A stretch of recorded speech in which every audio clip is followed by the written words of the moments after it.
Maklumat Kapolri terkait pelarangan penyebaran atribut FPI di media sosial menjadi sorotan beberapa pihak seperti Aliansi Organisasi Masyarakat Sipil terdiri dari beberapa LSM menyatakan maklumat tersebut cenderung bertentangan prinsip dasar hak asasi manusia.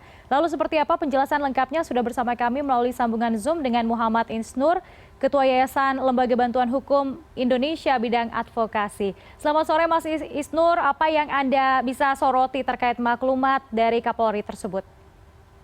Ya, selamat sore. Salam sejahtera untuk semua. Pertama, kami mempelajari dan membaca ya. Maklumat tersebut tentu bertentangan dengan Undang-Undang Dasar 45 Konstitusi, di mana Konstitusi dengan jelas menjamin hak warga negara, hak manusia untuk dapat informasi. Itu jelas perlindungannya. Dan kalaupun mau pembatasan, kalaupun mau misalnya mengatur, jelas di 28J itu pengaturannya bagaimana. Harus dengan undang-undang.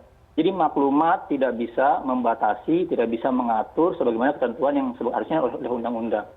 Jadi dia ada dua hal, pelanggaran substansinya, pelanggaran caranya. Demikian, Mbak. Iya, lalu tadi juga pernyataan dari Kadif Humas Polri menyatakan bahwa sebenarnya yang diatur adalah bagaimana agar dari masyarakat ataupun nanti pers ini tidak memberitakan berita bohong kepada masyarakat terkait FPI. Namun dalam poin 2 huruf D, hal tersebut tidak dituliskan tentang konten berita bohong, yang ada hanya tertulis bahwa di dalam poin tersebut yaitu masyarakat tidak mengakses, mengunggah dan memberitakan berita. Nah, menurut Anda apakah ini sudah cukup jelas begitu untuk dipahami masyarakat? Nah, terlebih lagi yang ketiga, dalam pengaturannya sendiri bermasalah. Jadi pengaturannya sendiri sangat multitafsir. Bahasa kita tuh karet lah gitu. Jadi hal ini sangat mengundang orang dalam melaksanakan semena-mena.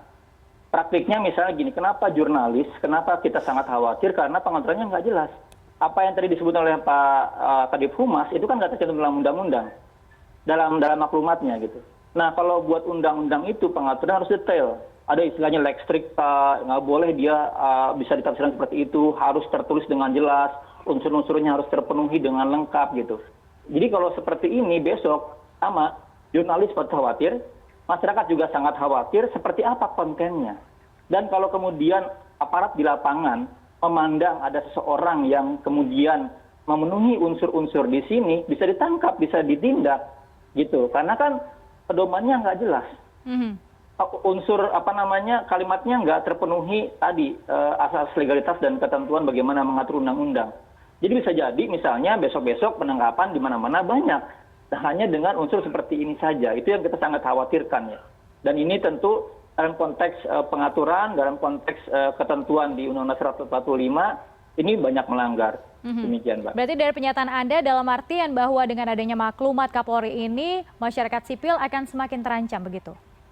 Iya, bukan hanya masyarakat sipil. Kalau masyarakat sipil ya tentu cenderung kita punya pengetahuan agar berhati-hati.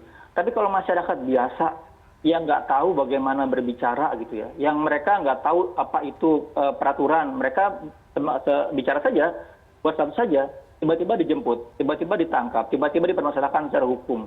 Berapa banyak orang yang akan kena oleh aturan seperti ini gitu. Kepolisian harus menahan diri untuk tidak melakukan tindakan seperti ini, karena menurut Undang-Undang kepolisiannya alat negara untuk melindungi warga negara. Tidak kemudian menjadi alat kekuasaan yang berlebihan dan membuat peraturan-peraturan yang kira-kira tidak ada dasar hukumnya. Seperti itu. Kalau kemudian pengen dibuat orang tidak boleh bicara, orang tidak boleh mengatur mengupload suatu, diatur di undang-undang. Undang-undang mana yang mengatur seperti ini? Nah, tadi kalau dibilang misalnya larangannya menyebar kebencian, memecah belah dan lain-lain gitu ya, provokasi, perang dan lain-lain itu adanya di KUHP. Orang nggak perlu kemudian kepolisian nggak perlu menggunakan maklumat ini. Ada di KUHP jelas larangannya seperti apa. Itu di KUHP pengaturannya sudah sangat strict. Unsurnya jelas, barang siapanya jelas, bagaimana tindakannya, terus kemudian bagaimana penindakannya ada di KUHP gitu. Tidak kemudian maklumatnya apa dalam ranah atau tangga hukum itu di wilayah mana gitu. Kalau kita baca Undang-Undang 12 tahun 2011 kan jelas undang-undang paling di atas Undang-Undang 145, kemudian PP, kemudian Permen. Nah, maklumatnya apa gitu? Kedudukannya apa? Apakah dia berdampak pidana kepada orang-orang yang melanggarnya? Itu menjadi banyak pertanyaan kemudian. Baik, jadi menurut Anda, apakah SKB Menteri untuk terkait dengan maklumat FPI ini penting untuk dikeluarkan atau sangat berlebihan begitu untuk saat ini? Ya, masyarakat sipil kemarin termasuk YLBHI memberikan catatan cukup keras terkait SKB tersebut juga. Selain ini bertentangan dengan prinsip-prinsip negara hukum ya, di mana kalau kemudian ada masalah kita tahu bersama, kalau ada kekerasan jadi tindak. Tindaknya dengan cara apa? Ya ditangkap, diproses secara pidana. Selama ini kami banyak melaporkan kekerasan yang melibatkan anggota-anggota FPI, tapi banyak juga yang ditindak gitu. Itu saja ditindak caranya gitu. Kalau kemudian caranya adalah pelarangan aktivitas, semua hal jadi dilarang. Hal-hal yang tidak melanggar hukum, hal-hal yang mungkin bahkan positif, bisa jadi dilarang juga. Apakah itu melanggar hukum? Ya melanggar hukum ketika orang mau berbuat baik, orang berbuat yang tidak salah, kemudian karena kebetulan misalnya pakai atribut jadi salah, itu yang nggak tepat secara hukum. Harusnya yang salahnya ditindak, kekerasannya diproses secara hukum gitu. Tapi hak untuk berorganisasinya, untuk berbuat baiknya tidak. Baik, menurut Anda Mas Isnur, apakah sebelumnya memang ada desakan dari masyarakat sehingga dikeluarkannya maklumat Kapolri ini dan apa selanjutnya langkah hukum yang bisa dilakukan? Yang pertama tentu kami menyarankan kepada Kapolri untuk bersama-sama ayo mereview kembali. Kapolri itu tahun 2009 pernah juga memiliki peraturan Kapolri soal implementasi hak asasi manusia yang sangat bagus. Dan kami mendorong kepolisian membaca kembali peraturan internalnya soal Kapolri implementasi HAM tersebut, di mana termasuk bagaimana internal membuat peraturan pada pedomannya. Jadi seharusnya kita berharap kepolisian untuk tetap sebagai promotor ya, profesional. Artinya apa? Artinya menghormati konstitusi, menghormati undang-undang yang ada, undang-undang HAM, undang-undang hak sipil politik dan lain-lain, termasuk undang-undang kepolisian, dan menarik kembali atau merevisi maklumatnya ini. Dan masyarakat tentu pertama harus berhati-hati dan juga tetap jangan kemudian jadi takut untuk bersuara. Tetaplah kalaupun memang ada masalah, kalau memang ada kekurangan, kritiklah sesuai proporsional lah.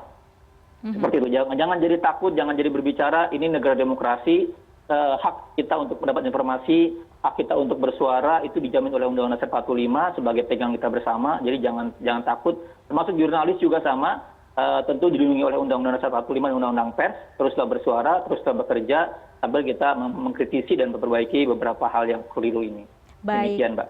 Baik, terima kasih Muhammad Isnur, Ketua Yayasan Lembaga Bantuan Hukum Indonesia bidang advokasi telah bergabung bersama kami di CNN Indonesia Newsroom.